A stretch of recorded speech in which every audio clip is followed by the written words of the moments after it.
The following show contains adult content. It's not our intent to offend anyone, but we want to inform you that if you are a child under the age of 18 or get offended easily, this next show may not be for you.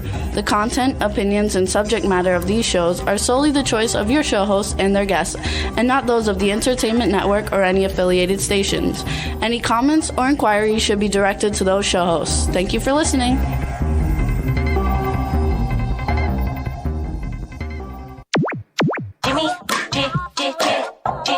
Jimmy, this is MC Alfred and Ozzy. I'm just chilling, Jimmy Star, yo, sitting down and designing. Why every man never thinking, what are we gonna be wearing? Yo, I'm a Liverpool MC, you can't test me. Big up the girls inside the party. Let's get down to crazy Jimmy. Big up myself and known as Alfred, the one and only, the Turkish MC. Always love the clothes of Jimmy. British, I'm your what I wanna be. Jimmy Star, new celebrity. We'll take you out to Jimmy Star's. He'll dress Hello. What's up, everybody? Welcome to the Jimmy Star Show with Ron Russell, bringing you the good times. Astro. Bringing you the good times in music, fashion, pop culture, and entertainment. We got a great show for you guys today. It is going to be so much fun. Before we say hi to the chat room, let's say hi to our cool, outrageous man about town co-host, Mr. Ron Russell. Too much sun is not good for you. And I was in the pool gabbing with neighbors, having a great time, and not realizing I did 4 hours of 118 degrees of sunshine. So for me, this is really red. I never get red. I always get brown. So I'm going to get wrinkles from this, and it's terrible. Avoid the sun. It's really bad for you. There you go. What's up anyway, everybody? So we got a chat room full of people. Before we there, let me just tell you who we have coming on the show today. We have the original influencer, Phillip Bloch, coming on. I'm super excited, being that I used to be a clothing designer, and when I was a clothing designer, he was the biggest stylist in the world. So I'm super excited to talk with him. And then we have world-renowned drummer Kenny Aronoff and Joey Belladonna from Anthrax, which I see tons of people in the chat room are here for Joey Belladonna, so that's very cool. And we're going to have a good time. So chat room, what's up? We want to say hi to Eileen Shapiro. Why do we want to say hi to Eileen Shapiro? Because we love Eileen. Who loves Eileen? Oh, I do. I only love a certain part of Eileen. Oh, yeah. The rest of her is But the part I love, oh my God, they're magnificent. So we have B. Claudia, who's talking about how Eileen, I love you. I'm just kidding. B. Claudia is talking about Phillip Bloch in there. We have Teresa Sabin from Florida. B. Claudia is in Germany. Cindy Lady Lake's in Florida. Glad you Florida people made it through the, I guess, tropical storm, because I don't think it was a hurricane. Football player Boomer Mays, what's up? He's in the chat room. Backpack John is in the chat room. No glory hole talking today, Backpack John. Sorry. What brought that up? Just because I always think of that, because he didn't know what a glory hole was. I think you're vulgar. I am vulgar. I can't see who else is there, you guys, because it's going too fast. So I don't know who else I missed. Good thing I'm not vulgar ever. Yeah, I could never be vulgar like you are. Oh, wait, Jimmy's there from Jimmy's World. Hey, Jimmy's there. Jimmy's World. Teresa Sabin, I said. I don't know who else is there, you guys, because it's if you're in there, you got to write something, because I can't go back and look. Anyway, we have a fun show for you guys today, and then as soon as the show's over, Ron and I are hopping in the car and driving to L.A. for the Pretty Boy premiere, red carpet premiere. It's going to be a lot of fun, and a lot of people who have been on the show will be there, and we're looking very much forward to it. I'm looking so forward to it because I loved Blind, the first movie that Marcel Waltz directed with Sarah French, who did an outstanding job. Now this is the continuation of Blind. It's called Pretty Boy. Blind left us where she's in bed, and the stalker. See, the storyline is she's blind from a surgery that she had. She's a famous movie star who was incorrectly had her lenses done, and she's blind. A stalker is living in her house, and she has no idea. And every now and then you see him hiding behind the refrigerator door. When she's sleeping or showering, he's watching. Well, now the continuation is we saw her in bed, and Pretty Boy, the stalker, who wears a mask of a pretty boy, rips off the mask, and he's really ugly and scary. Now, is he killing her? Is he raping her? Is he going to love her? We will find out in Pretty Boy this evening. So we also want to give a shout out. Don Hinton is in the chat room. Ron wore a different watch today. Yes, today, it slid around. Today I wore a 1970 one or two Movado with the little gold dot on the top that my daughter Leslie gave me because she was working in Bloomingdale's after school, and she got a discount on the watch and she saved up her money. So this watch to me is better than a diamond Rolex. There you go. Artist Miss Kim, we love Artist Miss Kim is in the chat room. Ian Smith is in the chat room. Did I show my watch? Yes, there you go. There it is. Woo. It's gonna be fun. He always has us. And they said you look kind of like Malibu Ken. I am. I'm Malibu Ken's grandfather. No, I just got too much sun. I was standing in the pool like a yenta talking to these two other queens who were very funny and very interesting. One is a new friend, and he's from New York. He knows so many people that I know. We had a lot in common. And I was so excited to finally find somebody in our development that we can talk to, because the rest of them, they don't like us. Because the stupid development we lived in did a big 2-page article on Jimmy and I, stating Jane Russell, Lenny Kazan, all these names coming to my house. It was such a crappy article. It was like I had every celebrity in the world. Angelina Jolie was, using our toilet. Anyway, all of that was fake. But our neighbors, who are simple people, feel that we are Hollywood snobs and that we would never be friends with them because we only like celebrity. Well, they're crazy, because everybody. Some of my dearest friends I know since I'm a child, Terry and John Vecchio, I love them, and I know them 60-something years. And he's a contractor and she's a housewife. That's the one that makes 100. They also don't like us because we say fuck a lot. No, I don't. You do, because you're a pig. I know, I'm a pig. My friend Teresa, she makes 112 money Corti at Christmas, handmade. Imagine anybody making 112 money Corti handmade. Thomas Claxton just joined us too. So what's up, Thomas? Thomas, I want to thank you for coming to my aid on my page with that woman that had an idea that socialism is good in our country. Go to China, go to Russia, go to the countries where people are running away from socialism, which is another word for communism. So thank you very much for coming to my aid. I did explain to the lady that said socialism got rid of the Depression. That was wrong. The Second World War got rid of the Depression. And that's where the saying comes, America needs a war to prosper, which is not true. He says, my pleasure. She said that lady was misinformed about a lot of stuff. Oh, she was just off the wall. She's this new breed of people who get all this fake information about our history, and they're making them into communists. All these college kids, they're very socialistic. Well, they should go to a socialistic country like China, where Su Wang ran away from, or go to Cuba, where so many of our friends ran away from. It's no joke. Communism is, you can't Anyway, this is an entertainment show. I know, but I just want to finish. You can't have the luxuries in life that you have now. You have to be simple and share everything. Screw that. So anyway, thank you, Thomas.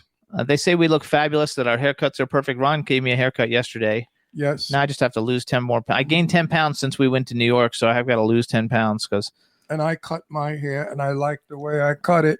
Usually I cut it not so hot, but this time it really came out good. Although I look like an old broad, like an old Jewish broad that went to the Brooklyn beauty parlor. Yeah. and had her hair done. In fact, I think my mother wore her hair this way late in life. Anyway, I'm gay. I can get away with anything. So we saw a movie on we went and saw Fast and Furious. Ron didn't like it. He couldn't believe how unbelievable it was with the cars flying in the air. All kinds of shit. Enough already. I'm not going to sit there for 2.5 hours and watch fenders fly and tires fly.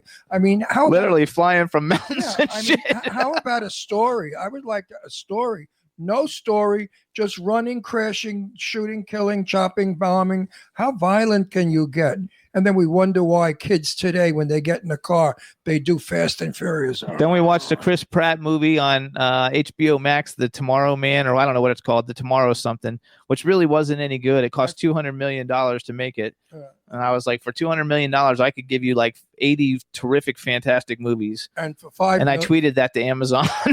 and for $5 million, I could give you my film, The Gift of Magic, starring Lainey Kazan and myself. And my son is played by Sean Kanan. There we go. And Hub Reynolds Jr. just joined us. What's up, Hub? Hubby, Hub, what's going on? Hub, Hub, Hub, Hub. You gotta love it. So he's saying hi to everybody. So anyway, we're gonna have a fun show. We're gonna haul ass out of here, drive to LA. Angela's gonna be with us. She's not in the chat room today because she's driving to she flew in from Colorado to LA today. And so we're gonna see Angela tonight and Marcel, and our guest list has Jim Beaver, and we have Jennifer Rubin is coming, who was on the show not too long ago as one of our guests, and I forgot who. Al Burke. I don't know. We have a lot of really. Oh, hi. Jan Birch is coming on as one of our guests with his wife. Kelly Maroney's coming. So there should be a lot of people there. I think it's going to be a lot of fun. And it's the greatest way to visit our friends. Because, if we're not working, we can all get together at a red carpet. But when we're working, of course, we can't do that. And our last red carpet for the fabulous film that everybody should not miss is Clown Motel. I also give a shout out because I think Tina and Stefan are listening, but they're not in the chat room. So what's up, you guys? Tina and Stefan, wonderful. Love you both. Okay, so our first guest is already here. When's the wedding? We're going to bring the first guest on, you guys, because I'm like super stoked about having him on the show. So hopefully we can hear him. Hello. Say something. Hello. Hey, we can hear you. Terrific. Hi, how you doing? I'm excellent. Yes, if we can hear, that's half the problem, right? That's right. And I'm super stoked to have you. So let me do an introduction for you. What does super stoked mean? Is that a new expression? Excited. Is that like floating around LA now? No. Super stoked? That's like 80s talk. Or did you make it up? It's like 80s talk. I don't know. It's fucking me. I'm Jimmy Star. Anything I make gets to fucking become popular. Hold on. We're going to introduce him. Well, I'm going to introduce myself for a change. No, you're not, because it doesn't work for the format of the show. We're married. We argue. Just don't worry about it. And if I walk off this show, nobody will ever watch it. Yeah. Okay. Now we know. I'm going to introduce myself. I'm Ron Russell. I'm very impressed at what you do. Thank you. Even though he asked me ahead of time who you were. I never research a guest because I like it fresh. If I research a guest and all my questions are so corny and shitty, like everybody else has crappy interviewers that ask the same stupid questions.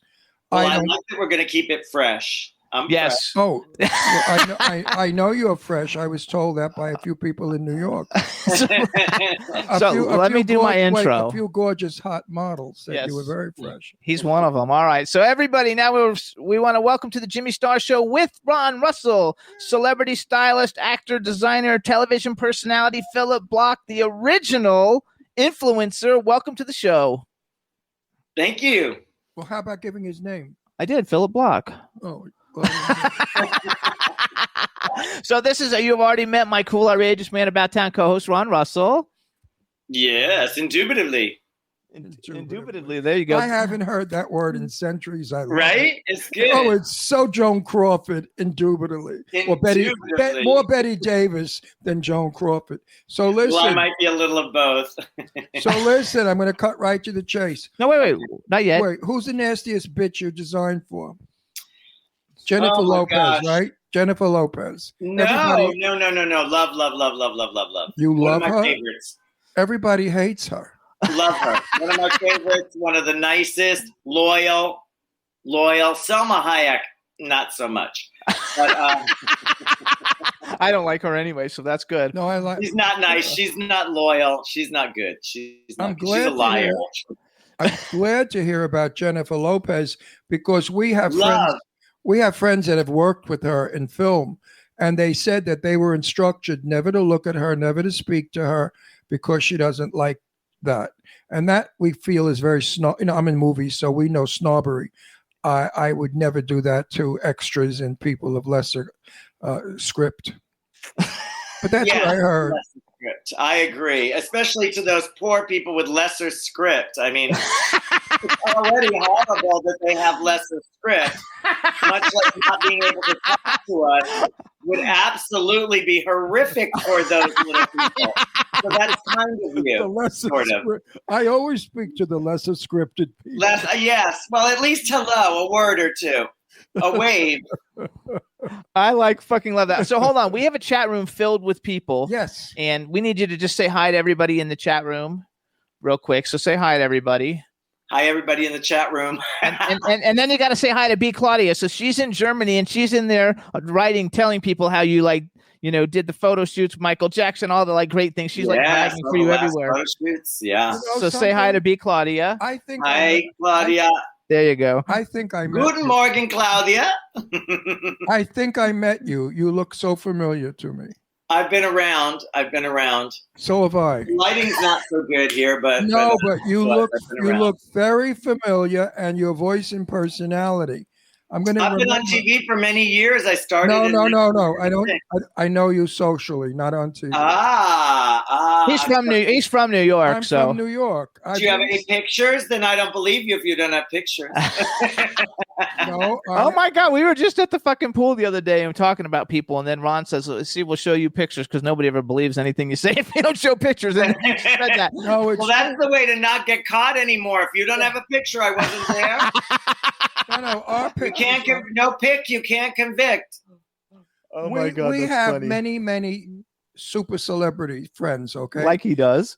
like you do, and we live in a very middle class gated community, 55 and over. Because I'm 81, so they stuck me here with the old bags, and the people here don't believe that we know the people we know. Even though they've been to our house for Wait, dinner. because the place where we live wrote a big article about us, and they were telling this bullshit about how everybody and their mother was here, which was not true. And these neighbors now think we're snobs and liars. So now when I'm at the pool and I meet them, I bring my phone and I say, "See, here I am with so and so. Here I am with so and so." So pictures do prove. Exactly. And I've got a couple of pictures of you that they sent me because they knew you were going to be on the show. And I'm going to show these pictures, and I hope you don't blush. Yeah. No, hang on, my turn. I want to talk. Okay, so first of all, I thank love you. them already. I appreciate It's like you my following me sister. on. So I don't really, because we have so many famous people all the time, but I actually started my career in entertainment as a celebrity clothing designer. I had stores in Florida. I only designed one-of-a-kind clothes. I dressed Elton John and Madonna and all kinds of people in my clothes. And I used to be so in awe of everything you did, because for my generation, there was nobody bigger than you as a stylist. Oh, God bless you. You must have had the patience of a saint. And you would be on Interview magazine and all these things, and I was like, oh my God, this guy has just got his shit together. And then I learned a lot about you now that you're coming on the show. So let me brag a little bit real quick before we start talking, so people get an idea of who you are a little bit. So you guys, first of all, and I read all this on the internet, so if any of it's wrong, you can correct me. Okay. Nothing about who you slept with, but you started out as a model. You've modeled for Jean-Paul Gaultier, Yves Saint Laurent, Ray I don't know how you pronounce it. Kawakubo. Right. You did stuff for Italian Vogue, Dior, Jordache Jeans, John Galliano, Comme des Garçons, Versace, Castle Bajac.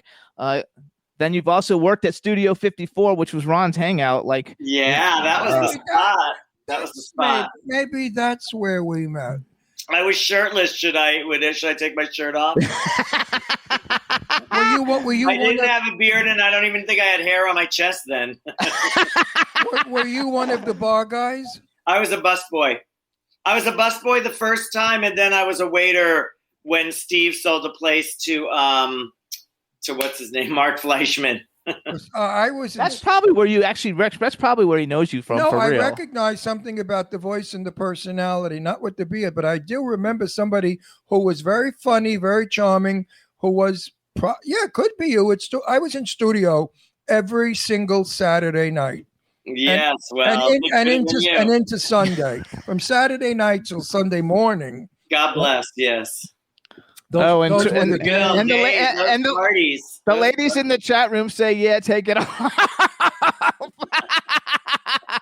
Well, just a little. There you go, you guys. So now, what's that a tattoo of? It looks like a bat. What is Oh it? no, it says there for the grace of God. There we go. There for the grace of God. There we go. What, You gotta love your it. tits are there for the grace of God.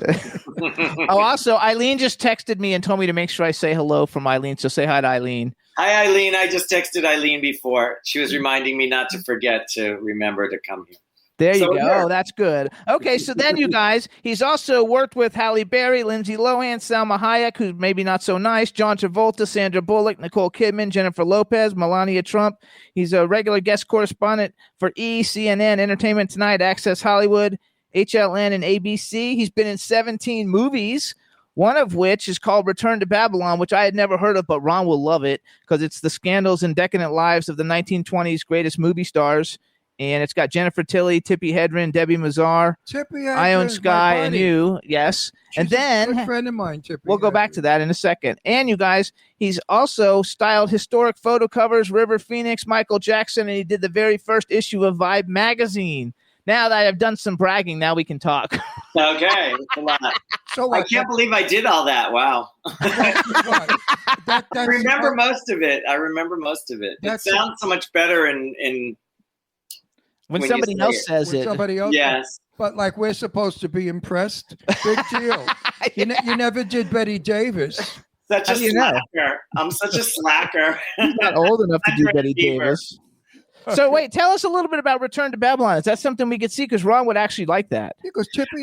It was based on all these silent movie stars. It was really cool, and we shot in Norma Talmadge's house. Wow. It never came out. Maria Conchita Alonso was in it, Issei Morales, Jennifer Tilly, Debbie Mazur, Tippi Hedren. I mean, and there's so many other, Ione Skye. It was a really cool cast of different people that I played Ramon Navarro, who was like this famous, he was actually Valentino's boyfriend. Oh, no, he was a slut. He was banging everybody. Ramon or Valentino? Both of them. But Yes. Well, Ramon was in love with Ramon was murdered. And we know, Yes. wait a second, I can't give the name, but we have a friend whose uncle was the murderer. And he came out with it 30, 40 years later. He's dead now, but he there was two brothers, Yes. and they are uncles to a good friend of ours. Just so you know, And they murdered Ramon Navarro. He picked them up his trade. He was going to blow them, and then they blew him away. Yeah. Well, the rumor is that they killed him with a gold replica of Valentino's penis.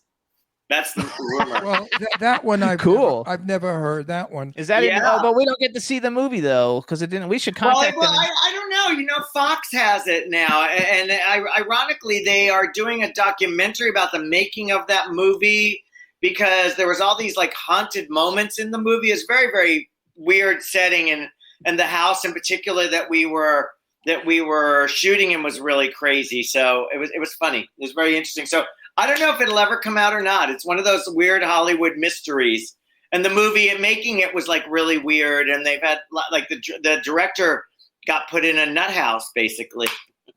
Now, why wouldn't this movie be available just for us to see now? What's the reasoning? I don't know. Fox owns it and they are not putting it out yet. I don't know the reason. And this is old though. You did this it's like 8 or 10 years ago or something. Yeah. We did this like 10 years ago. The director got put away. And the movie was shelved, and then Fox bought it after that. Like after it was shelved, Fox bought it, and then they were going to release it about 2 or 3 years ago, and they just didn't. In the end, they held it, and they haven't released it. Hollywood's a very weird place. A lot of movies get made that don't get released. A lot of projects. Where did you Wait a shoot second, that in hang on. L.A.? Hang on. Did you shoot that in L.A.? Yeah, at Norma Talmadge's house. That's Sue Wong's house, the Cedars. Yes. Sue Wong's like a dear friend of ours. Yes, that's She's his my house. best Yes. buddy. She's my best buddy. But There's a picture. of me in Eileen the texted that. bathtub. what did Tippi Hedren play? Who did she play? I can't remember. We had a scene together, but I can't remember who she played. Honestly, I'm sorry. It was so long ago. I can't remember who she played. I'd have to Google and look it up. But yeah, there's a great photo of me in Sue Wong's bathtub, naked as Ramon Navarro, just covered in soap suds, and I'm like a cross. What a small world, By though. accident. It was very weird. Just things happened on that movie in that house that were supposed to be accidental, and Norma Talmadge used to be sleeping with the head of like MGM, and he bought her that house. And she would have these parties in the living room, which we shot a lot of party scenes in the living room. And she would keep the curtains closed, and she would get these orgies to ensue with all the young starlets and stars. And then she would have the paparazzi waiting outside, and she would open the curtains when they would all be having sex and debauchery, and she would get the young starlets in trouble. And then they moved her out of that house. That's so funny. Teresa Sabin saying she wants to see pictures. Well, no, Jimmy and I sleep in that house. We sleep in. We slept in the Jimi Hendrix room. Yeah, Sue knows those stories though about the paparazzi. To ask her about the stories about the paparazzi. We have to ask her about that. Well, that house. What a small world, though. And thank you, Eileen, because Eileen texted me. It was in Sue's house. I was going to say that. I knew that it was Norma Talmadge. It was originally built for Bela Lugosi. Yes. And then Howard Hughes lived there, and Johnny Depp lived there. The Rolling Stones. The Rolling Stones, Jim Hendrix, and a whole bunch of Norma people. Talmadge, and somebody else. A whole bunch. The MGM guy was one Torment, because one of the rooms is the MGM room. Right. Yeah, well, that's who bought it for her was the guy from MGM. Yeah, that's sweet. I mean, we're in that house all the time. Yeah, in fact, she's in Morocco now. When she gets back, we're going to her welcome home. Oh, Eileen says Jim Morrison. Oh yeah, Jim. Everybody was in that house. Yeah. Yeah, no, I think it's up for sale for $100 million. No. How much? 40 million? I don't know. It's doing an NFT. It's not available yet. No, but when she puts it up, it'll be 40 million. I don't know yet. She wants to move. It's not public knowledge. It is public knowledge. She wrote about it on Facebook. You don't read my page, Jimmy. Anyway. She wrote about she wants to sell that house, and she wants to move. But not the amount. She wants to move to Bel Air, and in Bel Air, she wants to build a Moroccan palace, and a museum. And next to it, a beautiful big showroom of all of her evening gowns. Did you know Sue Wong before you went and shot the movie? Not before I shot the movie, but I worked with her afterwards, and she invited me to a dinner. I did a fashion show with her and Holly Robinson Peete. You know, cool. Holly does a lot of for Holly Rod, her charity Holly Rod. She does for autism because she has an autistic son. She does a lot of all these charity events for Holly Rod organization. Great charities. And we did a fashion show with Sue Wong's dresses. And I don't know, Sue and I just went to dinner one night, and she was asking me what about acting or something, and I told her about this movie, and she was like, "Oh my God, that was shot in my house." And then she knew the picture, and she's like, "Oh my gosh, that's you in that picture." She'd seen the picture of me in the bathtub naked. It's a beautiful picture. It's like he looks like Jesus and his like head's down, and it was just a still from the movie, and so many weird things like that kept happening in the movie. Like Jesus supposedly shows up in the movie a few times. That's kind of what got the director put away, so I don't really tell that story very much. You know something? Hollywood is very political.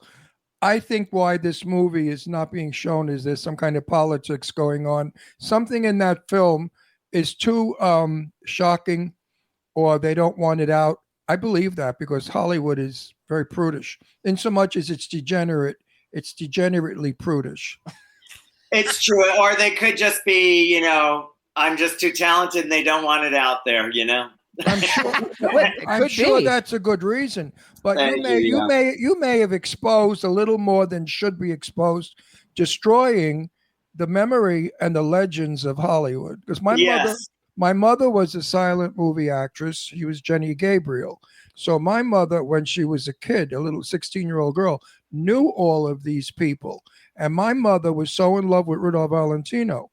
Well, years later, I told her he was gay. She almost beat me up. Yeah. She said, "Oh, he's not." They said that about all the men. I said, "Well, Tyrone Power's gay." She said, "See, they lie. Tyrone Power's not gay." I said, "Ma, Rock Hudson's gay." She said, "Oh, stop." All the beauties. The women don't want to believe. What did you think about Paul Lynn and Charles Nelson Riley? Lies, lies, lies, and Manelli. No, I knew Paul Lynn for a lot of years. I knew George Michael gay. No, no, but Paul Lynn I knew since 1960 until he died. Paul Lynn was very nice, sober. You didn't want to know him drunk. Yes, it would seem that way. But I feel like I have some of his sense of humor. I loved his sense of humor. Are you kidding? He was fat. I went to a thing where, what the hell was it? It was some kind of show in Orange County, and Paul Lynde was there as well as Cloris Leachman. And Cloris Leachman, the people gave her a little award, and she said, "Oh, thank you so much. I appreciate this award. I'm going to build a room around it." So Paul Lynde yelled out, "Yeah, bathroom." He was quick. I loved Paul. I knew Paul personally, intimately. My very good friend, Pat Catrone. Oops. Pat. I was lovers with him. Anyway, forget about it. Wait. We were going somewhere good there. No, we're not going to go there. Paul Lynde supposedly did not throw that boy off the balcony. But Patrick said he did, because Paul Lynde threw a crystal ashtray at Pat, hit him in the head. Pat called up a friend of ours and said, "Please, could you all chip in money, get me a ticket to come home? He's going to kill me. When he's drunk, he's crazy." And that's it. And so Pat came back to New York, and we all met him in the Fawn, which was the gay bar down in the meatpacking district. And he spilled all the stories out. And when Paul was loaded, he spoke a lot. He talked too much. So Pat had it. Anyway, so much for Paul Lynde. I don't want to wreck his reputation. I think you just did. I think you're a little too late for that. That was about 5 minutes ago. He's done it before. No, I want the audience to know that actors are real people, that they're not actors. They have lives and they do things that other people do.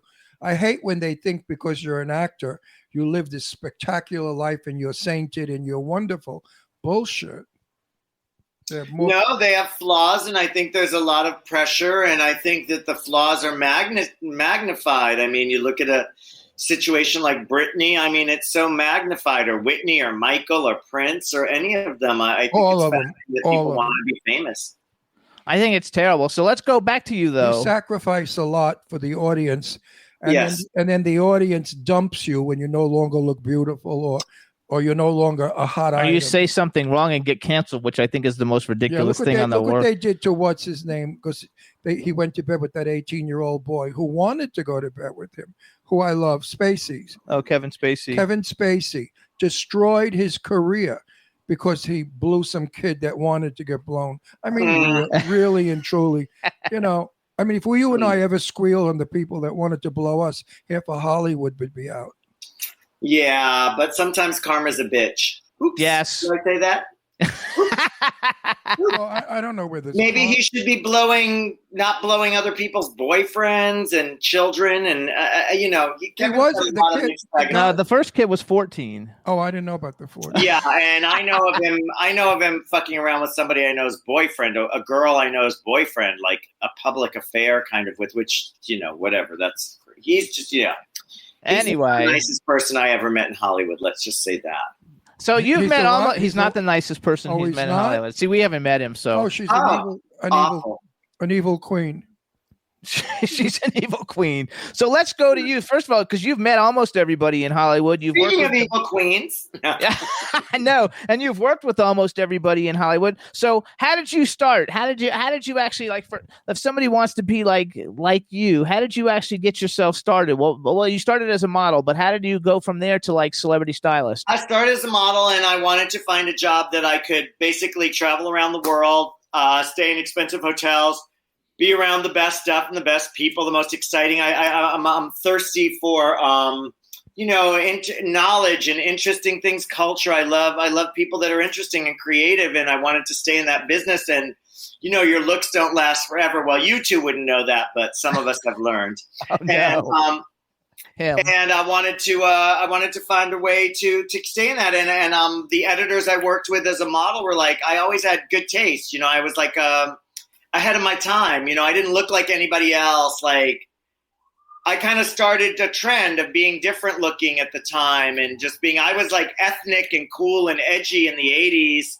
When I started, like, nobody really looked like me in the industry. They were bigger and all American looking, and I just wasn't like that. And I always had a darker leather jacket and Doc Martens and a cigarette kind of hanging out of my mouth vibe, more rock and roll street vibe. Or rough, And, rough trade. Rough trade, as you would say, yes. Well, I grew up smoking weed in Long Island. I was like a weed dealer when I was a kid in Long Island. Very Gus Van Sant, for lack of a better word. Where did you live on Long Island? Seaford. Yeah. I lived in Setauket for a lot of years.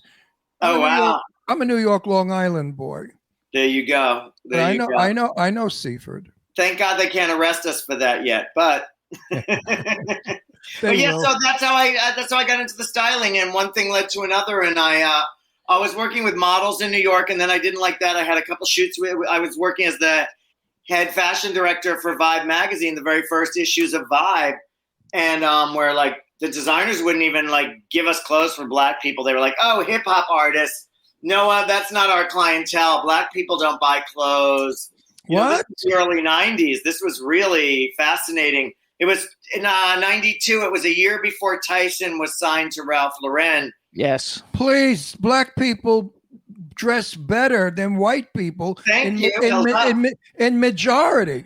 Everyone that we know that's Black, the girls, gorgeous, the guys, fabulous. I know. Oh, bullshit, they don't buy clothes. And I know, it's crazy, right? And look at the multi-million-dollar, billion-dollar fashion and hip-hop. That's a conglomerate. Look at it's crazy, but those were the times, and I actually had to call Mark Jacobs, who was a friend of mine. We had known each other from Hurrah, the club Hurrah. Remember the rock club Hurrah? He used to date Robert Boykin, who was the owner, and I used to date Robert. And when I came back from modeling, Mark was with Robert, and he stole my life, so he owed me a favor. But I came back a glamorous model, so I really won. Yes, there you go. We had my dumpy housewife life to Robert Boykin. God bless him. May he rest in peace. I love Robert. And the hurrahs was so fun. Anyway, I called Marcus. He was at Perry Ellis. And I was like, hey, they won't let me close for Black people. What's up? What's wrong with this picture? And he was like, what do you mean? I was like, I called Ralph Lauren. I called Tommy Hilfiger. I called Calvin Klein.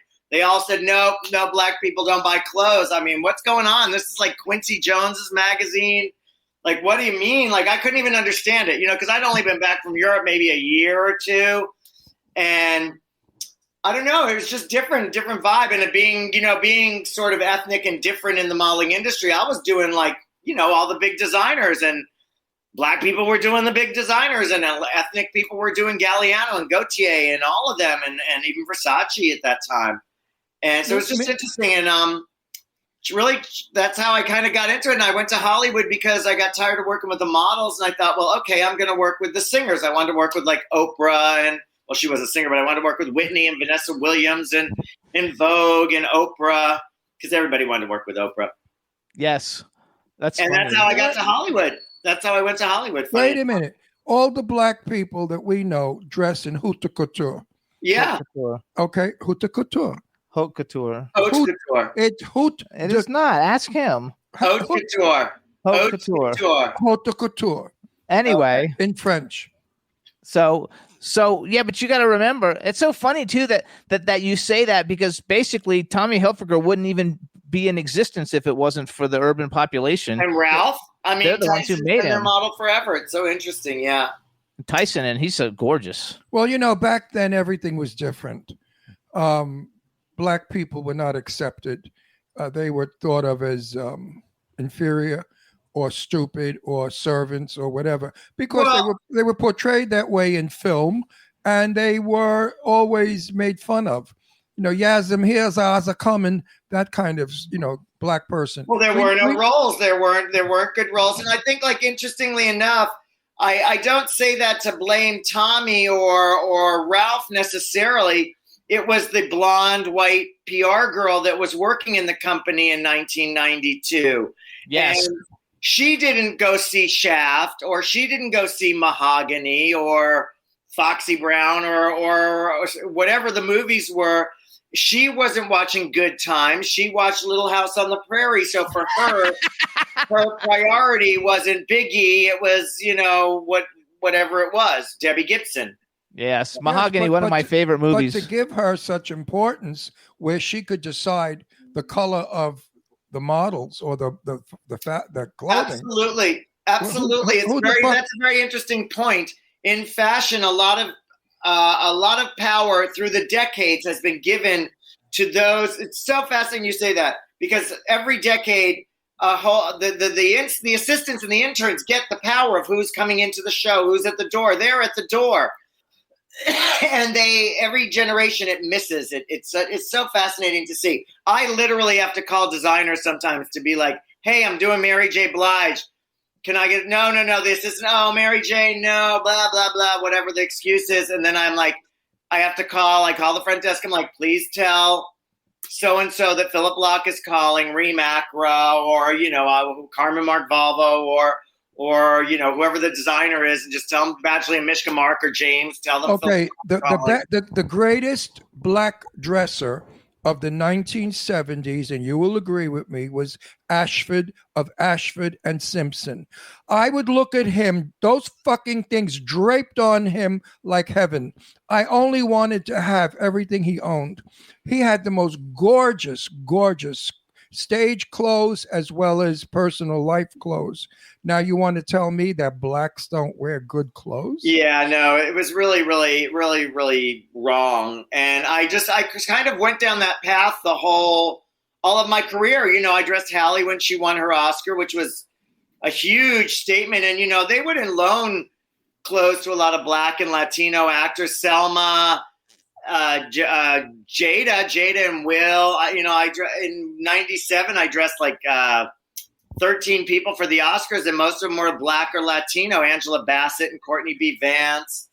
They, a lot of the designers wouldn't work with them. It was very interesting over time how things shifted, and Halle winning the Oscar was a really big for 2001, but in 2002 was a huge change, and she created a movement and something that shifted everything. I mean, I had lots of times where I'd call for Kerry Washington or Regina King, and they're like, "Oh, not our fan base," or Angela. That is so funny. Well, I find that is just amazing. I find the greatest mistake Hollywood ever made was not giving Diana Ross the Oscar for The Lady Sings the Blues. Her performance in Lady Sings the Blues beats any performance I have ever seen. It should have gotten an Oscar for Diana Ross. And I don't like Diana Ross. I know her. It's not very nice. But her talent is very good.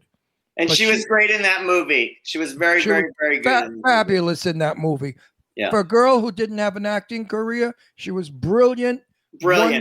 Wonderful, deserving the Oscar. But back then, black was not ready for an Oscar. It was she was just not quite there. And yeah. If a white broad did that, they would have got for the Oscar. Just to see. Yeah. Or in a different time. Melandra Day was nominated, didn't win for the same role. Basically, different movie, but similar role. But I love Andra Day. I think it's so cool though. So you've worked with such a diversity, of people. Who are some of your favorite people that you were able to work with as a stylist? As a stylist, I have to say, Vivica Fox and Fran Drescher are still very, very good friends of mine. I speak to them often. I had dinner with Vivica last night. Love her. Fran, I'm very close with also. I love Fran and her charity, Cancer Schmancer. Fran's a great New Yorker. We have a whole birthday club of friends, a whole group of us that get together all the time. I really love Apollonia from Prince. Oh my gosh! What does she still do? I don't like that's a name I haven't heard in a long time. Is she still active in the world of entertainment? Yeah, she just started her own podcast, and there's a lot going on in that story with Prince and behind the scenes there. That's a story like a Britney story that we don't even know one half of what was really going on there, and what will come out over the years. Whitney, we kind of knew. But Britney, this has been a little hidden. What we're kind of hearing now is they're like, whoa. And Prince, there's a lot that went on there that I think the Prince story is going to come out for years and years and years. We're going to be learning things that we didn't know. And I think there's a lot of shrouded in protection. And I think that eventually people will be more honest. I love it. Fran Drescher was on our show, and she was in a white terry cloth robe with wet hair and no makeup. And she was just informed that we were television, not radio. And she said, "Oh, my God, you mean I'm on television, not radio?" So she just continued the interview. She could have cared less. It was fabulous. She's she's in wonderful. I love her. She's great. I would say I love her too. Cindy Crawford, Meg Ryan, and Sandy Bullock are my favorites too. I really love those three, particularly Nicole Kidman. I love a lot of the girls. I love girls. You know, I'm a guy's girl. So I'm a girl's guy. A girl's guy. That's hilarious. I'm a girl's guy. I'm a girl's guy, a guy's girl. I like a lot of the girls. You know, I think like in growing up in high school, I was always friends with the pretty girls, and in my career, I got to be friends with the pretty girls. You know, pretty girls are on a mission, but I love Sandy Bullock, Meg Ryan. We've had a lot of laughs with Meg Ryan. My face used to hurt at the end of the day working with Meg, but you know, it's a job. You know, at the end of the day, you know, you're friends with them for a certain amount of time, and time passes, and you don't see them like anybody. You know, I mean, it's right. Really it's funny because with Meg Ryan, so when I was a kid, before I figured out I was a total homo, Meg Ryan was like my ultimate. Like she was on As the World Turns. She played Betsy on As the World Turns. I would rush home from school every day just so I could watch her. She was like my absolute favorite. And wait a minute. So you rushed home from school every day to watch As the World Turns, but you didn't know you were gay. That's right. Okay. And then in college, I rushed home every day and skipped class to watch General Hospital. And I knew. And it was Meg Ryan's hairdo that turned you on, but you didn't know you were gay. No, I really turns me on. Her hairdo does. Yeah. I knew I was gay because I was dating Casey Michaels, and Casey was on what soap opera? I was 17 and he was 38. Gorgeous blonde guy, magnificent. What the hell show was he on? I think As the World Turns, one of those stupid things. And I used to run home from school when he would be on, and then I would meet him that night at one potato, two potato for hamburger. He would take me there for hamburgers. Do you know what one potato, two potato is? Everybody knows. I remember that name, but it was very early on. It was like the 80s. Yeah, but no. For Ron, it would have been in like one the 60s. potato, two potato has been there for 40 or 50 years. Is it still there? It was a gay hangout with the best hamburgers. I was there in 19. Where was it though? I remember the name. It was down in the Village, and if I'm not mistaken, it was on the corner. I forgot. But it was down in Greenwich Village. I remember the name of it. I'd maybe been there like once early on, but yeah. Great hamburgers. I hope it's still there because when we go to New York, I want Jimmy to go with me. I don't think it's still there. I think one potato's gone. Yeah, two potatoes. What a shame. So now, where do you live in New York? What area? You don't tell us exactly where, but you know. I'm on the Lower East Side right now. I'm in movement. I'm in movement. I just moved from LA to New York, and I'm here for a couple months, and then I'm going to Atlanta. Oh, we're going to be in Atlanta too to shoot a bunch of films. I also produce films. When are you going to be there? We don't know yet because I don't have the financing totally like secure. But when we're there, I've got like 6 movies that are going to get shot there. So awesome! I'm going to be there. I'm going to be living there. I'm starting a clothing company down there. Oh, good for you! What men's or women's? Both. It's a little T-shirt and polo shirt collection and hoodies and very athleisure streetwear. It's called God Stuff by Phillip Bloch, and it's got little praying hands on it and little wings, like instead of a Ralph Lauren polo pony. I love it. Praying hands in gold, or it's got little wings in gold, or it's got a little crown in gold. Do you think black people will buy it? I think so. I think so a little. Oh, you mean they buy designer clothes? Actually, I will totally wear that. Let me know when it's out, and I'll help promote it in my social media because I love that. I think it's cute, right? I think it's going to be really nice. You know, I'm a man of faith. I go to church regularly, but I meditate and I do all kinds. I'm very into different religions. I think it's very after working in Hollywood, honey. You need some God in your life. I love it. So now, why did you choose Atlanta to launch in Atlanta? I think there's a great urban vibe there. I think there's a great streetwear vibe there. I think a lot of those brands are coming out of there. I think it's part of the triumvirate. You know, New York, Atlanta, LA. I think Atlanta's the new Black Hollywood. I've been going there for years, since before the Olympics in the 90s. I've been going there. And I have family there, and I just thought, wow, let me do something different. Let me just change it up. And I'm friends with some of the housewives of Atlanta. I'll go visit them. And Oh, we know. Well, I don't really know her, but We met her. oh shit, the Whatever one who's her married to Leon. You know Leon, right? Cynthia Bailey. Yeah. Cynthia Bailey. So I don't actually know her, but she likes my stuff on Instagram and Twitter, and we've messaged and stuff back and forth. But we know Leon very well. Leon is one of my favorite people. He's very talented. Very He's talented. a sweetheart of a guy. And Cynthia is gorgeous. And he's not homophobic either. No, he's great. He's great. Leon is great. So are you gonna? Okay, so you're gonna go there and do. Are you still styling people on a regular basis? Less, more personal clients. I have, maybe there's a movie I'm doing coming up. Maybe it's, that's still waiting on the financing. There's like 2 movies I've been offered to style, waiting on the finance. There's a movie I'm supposed to be acting in, waiting on financing. There's a lot of waiting on financing. Yeah, I have a lot of that too, so I totally understand that. What is your ethnicity? I am Spanish, French, and I just found out Sardinian. Oh, so I'm part Sardinian also. Really? Very little. Who knew? I was like, what?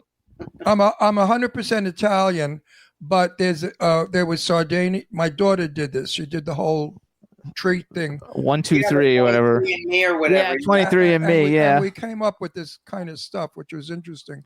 But Italy and Sardinia, what is it? Is swim away. So well, and it's like North African. Sardinia was like North African. It's like Moroccan more than Italy almost. Right, it is Italy, but right. It's very interesting. I just found that out like a week or 2 ago, and I'm like, wow, where'd that come from? Never heard of that in my family at all. Never heard of it at all. Our ancestors sailed all over the place. Italians, Romans. I mean, we have such a history of Rome conquered the world practically. So we're all over. I also have. What did I have? Another one. I have an English. Somebody was English in our family. How the fuck did English get in there? Yeah, I have it's like Spanish, French, and there's some Russian. And then the Sardinian part was the real. I knew all about the Spanish and the French. I just didn't know about the Sardinian, which was like. Yeah, well, we have a little bit of French in us because we come from Genoa, which is right on the border of France. Yeah. That's understandable. So you did your family tree? Yeah, no, I didn't do the whole tree. I just did the beginning of 23andMe, and I was like, oh wow, okay. I did the same thing, except for I did it on the ancestry for mine, but I'm adopted, so I don't even know how to check any of this shit. Yeah, I guess you could find people that way, but hold on one second. I'm going to shut that off because it's making noise. I'm sorry. Sorry, that was like the rudest thing, but I just didn't want it to ring while we were talking. That's okay. The glory of these kind of interviews on TV, internet, all at once. It's like, I love it. Go to the bathroom. I'll be right back. I love it. So, okay. So did you have something that you enjoyed the most? Did you enjoy styling the most or doing the TV hosting the most? Or because you have such a vast array of a resume. It's not you can't be pigeonholed into one thing. No, I'm so grateful. I think maybe I did too much. It confuses people and they don't get to see everything you do. And they think of you as styling Halle Berry for the Oscars or Michael Jackson's last photo shoot. So those are like my 2 famous claims to fame. I love the modeling. I thought was fun because the time it was just very interesting.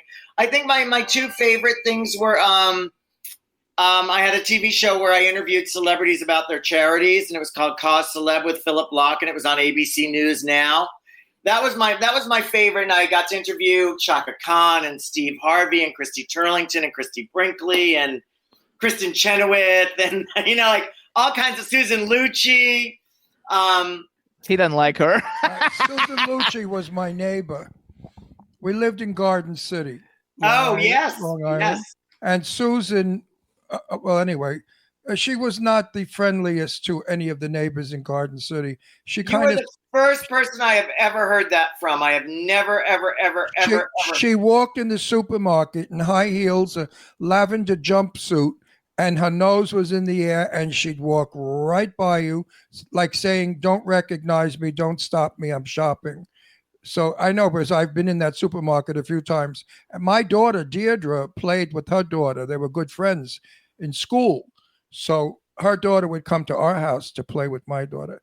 And Susan Lucci, I've never really had an encounter with her, but from what the people said at the Cherry Valley Country Club, that she was not very friendly. I actually met her for Super Soap Weekend because I dressed a lot of the soap I think stars. she's friendly at business, but not really socially. In her private life, she's very quiet and very withdrawn, very private. I met her at Super Soap Weekend. I dressed a bunch of soap opera people when I was, designing clothes and doing styling and stuff.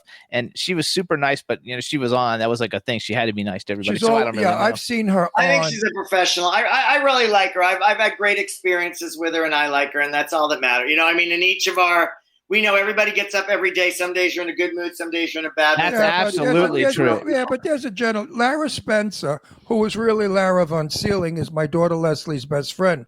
They grew up together, went to school together. Now, Lara Spencer's from Garden City. She lived up the road from us. She has met Susan Lucci many times, and she said the same thing. When the camera's on, she's brilliant. When the camera's off, she's different. But we also all have different experiences. What? I'm sorry? I just said I think we all have difference because I've had experiences with people that other people tell me are super nice, and I was like, wow, they weren't nice to me. yeah. I mean, the same.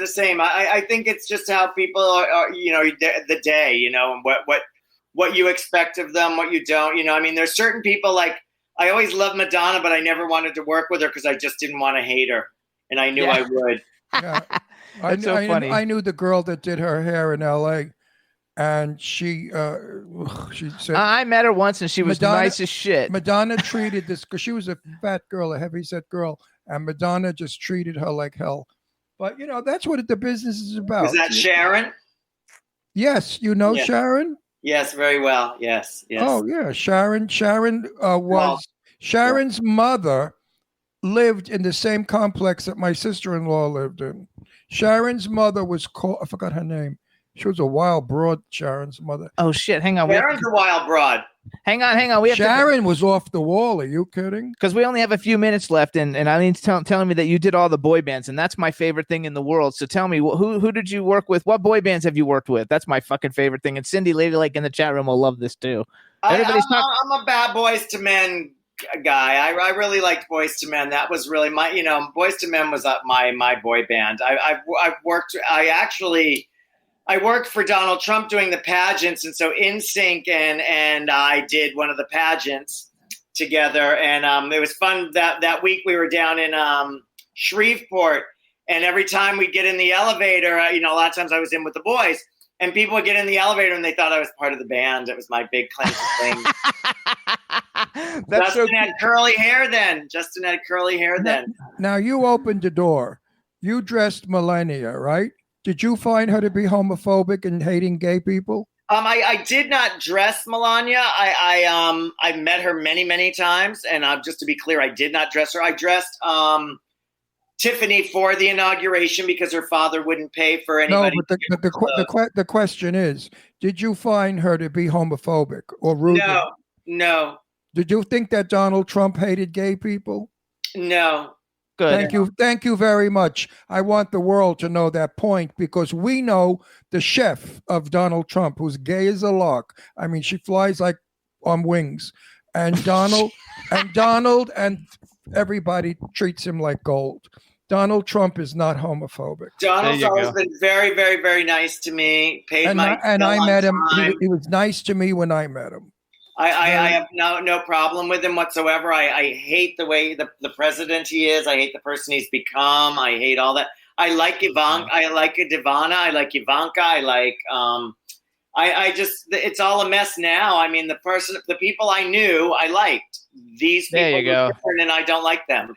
Okay, so let's go back to the boy band thing because I used to have a clothing store in Fort Lauderdale, and there was an apartment across the street with the hottest girl you've ever seen, and all the boy bands were always there, like whenever they were in town. So like NSYNC would be there, Backstreet would be there, LFO, they would all like hang out at this girl's apartment, so we would see them all, all the time. But the boy band thing is, I'm even working on a film that's got like almost every boy band member in it. We're putting together the script for it because I'm real friendly with Jeff Timmons from 98 Degrees. He was on the show recently, and we had Lance Bass on the show. We've had a bunch of the boy band guys on the show, but I'm a big fan of like all the boy band stuff. So did you ever get to do anything with Backstreet? No, I didn't. But isn't Mark's brother on back? Was it Mark's brother in Backstreet? No, that's Johnny? No, that's New Kids on the Block. Oh, New Kids. Yeah. Sorry, I get them all mixed up. My bad. I love Johnny though. I'm like, wait a minute. It's also long ago. And it's weird, like, in that time, like, I was modeling in that time, and I was like a teen idol in London. Like, I was on the cover of the teen magazines, like with Adam Ant and oh my God, that's Eileen's favorite, right? Is Adam Ant? Oh, I didn't know that. Yeah, like Adam Ant would be on the back cover. I'd be on the. Your car doesn't get much of a summer break. Bugs, UV rays, and pollen can all cause damage. Stay protected at WetGo with Weather Shield and a free month of unlimited washes. Just purchase your first month of WetGo Go Unlimited, and your second month is free. Wash as many times as you want. And when you choose our all-weather or showroom pass featuring Weather Shield, you'll say bye-bye to bugs all summer long. Sign up today at getgocafe.com/unlimited. Leverage Redemption comes to IMDb TV, and the con is on and more exciting than ever. The team reunites as they take justice into their own hands, not to mention adding a few new exciting recruits. For this crew, the stealing is mutual. There's no shortage of bad guys, and the con game has only gotten more complicated. Don't miss out on the action-packed heist and discover why crime is fun when you're the good guys. Leverage Redemption, streaming free July 9th on IMDb TV. IMDb TV is available on Fire TV, Roku, or anywhere Prime Video is available. Front, right? He'd be on the front, I'd be on the back. Oh, wait a second. Hang on, Eileen. Eileen, did you hear that? So, because Eileen wrote a book called Waiting for Adam, and it's all about her journey to meet Adam Ant. And now she's writing a book to meet Billy Idol, and we haven't been able to get in touch with Billy Idol's people to get her to be able to do an interview with him. Even though she's met him, she hasn't been able to do an interview. So if you know anybody, tell Eileen, because she really wants to interview Billy Idol. I don't think he's around though. Billy's around. Adam and I haven't heard anything about him. Billy's like around. I thought he just had an album maybe in the last year or two or something. Yeah, I think he did. Eileen, he's around. Like he's. Eileen wants to ball Adam Ant so bad. That's all she ever talks about is having sex with Adam Ant. And I said, well, I don't think he's got a big one. And she goes crazy. She said, I stand right underneath him when he's performing, and I see he's got a good one. I said, well, I don't think so. I heard. And now Eileen says she loves you even more. Oh, wow. Yeah, funny. So, yeah, like those teen bands, like it's interesting. Like they weren't really... By the time I came back to America, they were like in full swing. So I didn't get to work, In Sync was kind of where I came back, I mean, like. Yeah, that's fabulous. I love that. Like getting to be with Justin and them in the elevator was mine. I think. And Boyz II Men were awful. They were one of my favorite bands, and they were just so awful to work with. I couldn't listen to them for 10 years after that, at least. Oh my gosh. Did you see the movie that they did with Charlize Theron and not Will Ferrell, Charlize Theron, and when she was running for president? They're in it. I saw that. Was Boyz II Men in that? Yeah, that was Boyz II Men, was the boy band that was in that one that was performing. It was only 3 of the guys. Yeah. I remember that now. Love that. Okay, so you worked with everybody because we only have 3 minutes left. So give me a bucket list. Like, who's the one person that has eluded you that you think, oh my God, this person would be a lot of fun to work with in any capacity, whether you were going to interview them, dress them, have them wear your clothes, anything, anyway. I'd love to talk to Biebs. I'd love to talk to the Biebs because I'm an empath and the Biebs is an empath. I feel Biebs. I love Biebs. He follows me on Twitter. I feel him. I feel like a kindred spirit. Like I was a kindred spirit with Michael. I felt like Biebs and I could talk and I could help him. He could help me. I think the Biebs and I would understand each other. I agree. I got it early on with him. I was like, oh, I understand. He's an empath. And I figured out he was an empath, and I'm sure he is. And I just see the way he deals with the fans. And I'm 100% sure he's an empath, and that's his thing. And his new album is so freaking good. It's not even funny. Yeah. Listen to the song Peaches. Listen to the Peaches song because it's awesome. Okay, I'll listen to Peaches. Like Peaches Geldorf. I think it's more about people I would have liked to have worked with that I didn't get to. Unfortunately, Oh, no. What happened? Oh, there you go. You're back. Are you back? New York is suffering from blackouts to electric. No, really. They're having a lot of blackouts in New York. Hey, Rebel, can we get him back? Because we only have a minute to go, and we're going to bring Joey out. Because of the intense humidity and heat in New York City, it's over 100 degrees. So everybody's air conditioners are going. Say it, Rebel. I can't control his internet. He has to pop back in. He's stuck. He's frozen. Okay, so maybe like kick him out and maybe he'll think to come back in. There we go. All right, everybody. So we're going to wait 1 minute and see if he comes back. Hopefully he like will. I was saying, New York is going through a lot of blackouts. Also, they had severe thunderstorms, I understand, that knocked out a lot of their power lines. So everybody, listen, they're asking in the chat room. So you can follow Phillip Bloch on Instagram and Twitter. He's at Phillip Bloch, PhillipBloch. That's his Twitter and his Instagram. Follow him on both of them. He's got a lot of cool things coming up. And I think it'll be a lot of fun. And he's a great guest. I enjoyed that immensely. Fun guest. I wanted to say goodbye. Hopefully he'll come back, but if he doesn't, then he'll at least know. I'm telling you, if they had a blackout in New York, that's it, kid. There's no electric. I lost you, and now There I'm back. you are. You're Oh, back. good. What happened? Is there a blackout in New York? I don't know. I must. We heard you have high humidity and a lot of heat right now. I'm schwitzing.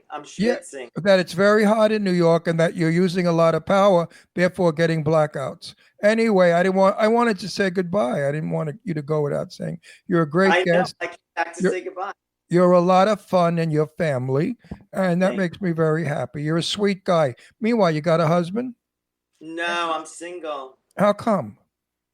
I don't know the answer to that. It's very hard nowadays to find a husband. Nobody can focus. I feel like they have guys have a hard time focusing. Nobody could focus.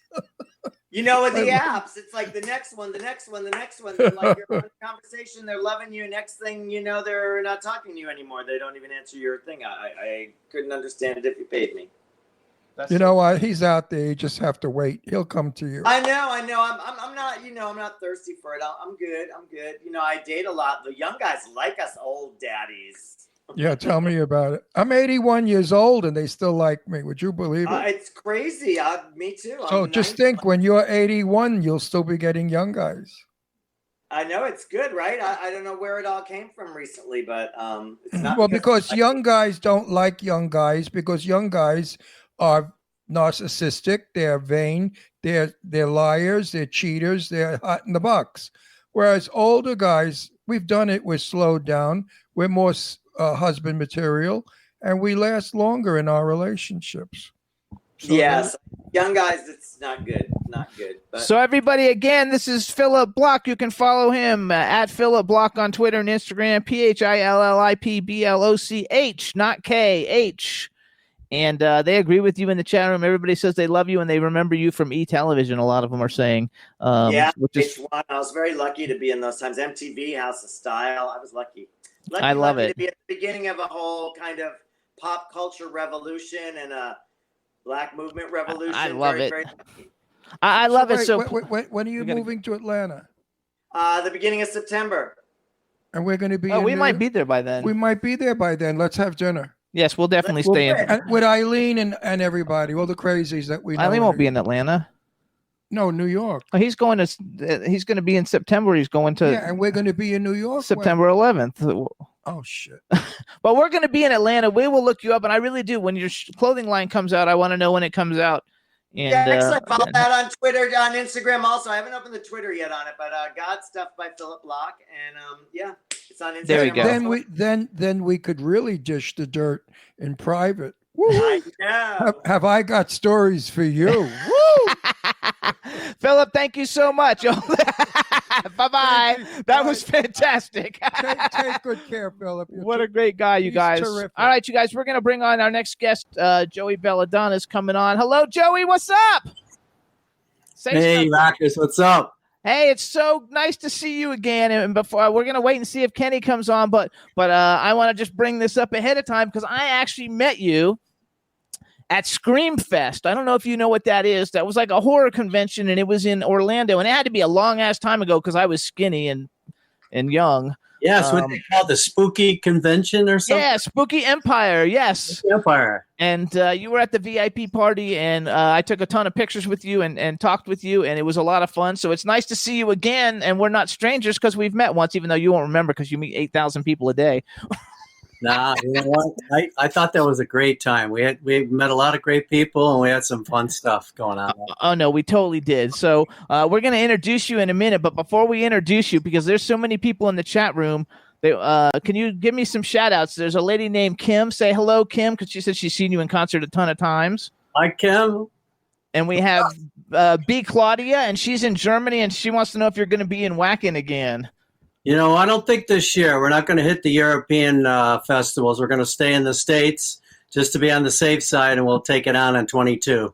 I love it. All right, let's do an intro. All right, everybody, now we want to welcome to the Jimmy Star Show with Ron Russell, the incredibly talented musician and superstar Joey Belladonna. Hello and welcome to the show. Hey, thanks, guys. Oh, I see a handsome young man. Oh, here we go. And now we want to welcome Kenny Aronoff, fucking drummer extraordinaire. What's up, Kenny? Yeah, look at him. Oh, I don't know if we can hear him. Can he hear us? Sure. He's just going to sit there and look pretty. That's all. He does that a lot. That's what I'm going to do. Kenny, can you hear us, Kenny? I don't know anything about No, he's frozen. He can't hear us. I don't think he can hear us. I'm here, but it's frozen. Oh, there we go. Now I heard you, but it's still frozen. See if you're unfrozen now. I was trying to get on with the internet with my laptop, which I always do, but I couldn't get on, so I'm on the phone. The phone doesn't have great reception here. Oh, that's not good. Can you hear me okay? Yeah, we can hear you. You're kind of frozen, though. But you know what? Turn your phone sideways. Yeah, but okay, there we go. That way we can see all your awards. Yes, we can hear you. Hopefully it'll last, but that way we can see all the awards. Well, if I have to, I'll go. But this is weird. So usually I get on real easy. I mean, for the last 2 years, I've been able to get on StreamYard or through Chrome, but I couldn't today. Yeah, that's weird. Every time I clicked on your link, it went to a YouTube, like the live show. It didn't let me in. It was just the live show. That's funny. All right, so now we want to welcome to the Jimmy Star Show with Ron Russell, Kenny Aronoff, and Joey Belladonna. Hello and welcome to the show. What's up, Kenny? How you doing, Joey? Good afternoon. Where are you, in L.A.? Yep, this is my studio right here. It's nice. Perfect. You had a little good setup there, huh? Yeah, and then in the next room where the probably reception's better, that's where the drums are. There we go. Look at that, everybody. You're watching Kenny Aronoff in his actual drum room. So sit at your drums and talk to us if the reception's better. Okay. So let me introduce you guys to everybody. So this is my cool, outrageous man about town, Ron Russell. Say hi. Hey, guys. How are you? Hi, Ron. Nice to meet you. Yeah, I'm sorry I don't know too much about you because I'm from the Peggy Lee days. Well, I'm an old schooler too, man. You can hit me up with all that good stuff because I'm just. I mean, you guys were big in what, the 60s, 70s, 80s, 90s. I'm all about the old school. I don't think I left the old school yet. Me neither, but I mean, I have a lot of friends that are rockers, right, Jimmy? We have a lot of yes, we met through Kenny and Eileen, right, and through our company. So many rock guys. Now, Belladonna, your name is Beautiful Woman. Well, yeah, are you the Belladonna drug? Yeah, the strychnine, right? I'm a little of both. Because that's what it means in Italian, Belladonna. He's Italian. It's beautiful. Of course he's Italian. Part Indian, too. I got half and half. How would he have a name like Belladonna if he was Irish? So you're from New York? I'm upstate, actually from Oswego, New York, which is up north from Syracuse. I'm in Syracuse right now, but we're north. I know Oswego. I know. I was up there in the 1950s. We used to go to camp up there. Yeah, right. Where did you go at camp? Fairhaven? Camp Pedophile, I think it was. Dude, all right. I like that. That's a long way. No, seriously. All the guys, Camp. It's a tiny little place. It was an Indian name like Wahoo or some shit. I don't remember. But anyway, this is going back. Go back. That was back in 1958 and 59. Ron's 81. Yeah, so I'm an old bag. He's an old bag. He's not really an old bag, but yeah, don't let him call you that, man. You're young as you are right now. He's way younger than I am. Kenny, where are you from? Mars. Okay, and then when you landed from Mars, where was the first place you sat down? I was born in Albany, New York. My parents are New Yorkers, and then I moved into Western Mass. If you take, Western Mass, like just right before the New York, New York State. On Western Mass, literally 3 miles from my house is the New York State Thruway. I know where you are. I know Albany. The Berkshires. That's the Berkshires.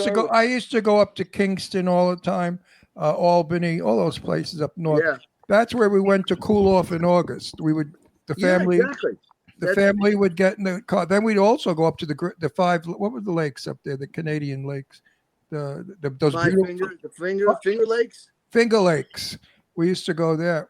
Yeah, Joey, they got a venue up there. Living in New York, it was insane. The heat was dreadful. Yeah. We didn't have air conditioners; they weren't invented yet. I know. We never had it. Not back in the day. One in the window in my parents' room. That was it. Yeah, but you really didn't need it up there because I remember the daytime we would swim, but at night we had to put sweaters on because it was cold. Oh, I love that. So Kenny, real quick, yes. Because I already had Joey before you came on say hi to the chat room. Say hi to everybody in the chat room, Kenny. Hey, everybody, what's going on? Ask me any question. And then hold on. And then you got to say, because B. Claudia is our resident music lover, so say hi to B. Claudia and also say hi to Miss Kim because she loves you guys. B. Claudia, I love you. And Kim? Yeah, Kim. Kim, you rock. There you go. And hi, Kim. B. Claudia, nice talking with you. Yeah, they love it. So people have been sending me Anthrax videos in my email and in my Facebook all week long saying, "Oh my God, fucking Joey Belladonna's coming on," and literally I've seen every Anthrax video possible because I've been watching all of them just so I would Sorry about that. No, it's fabulous. I have to make a statement. Okay. Only New Yorkers and East Coasters introduce the person as fucking Belladonna. So.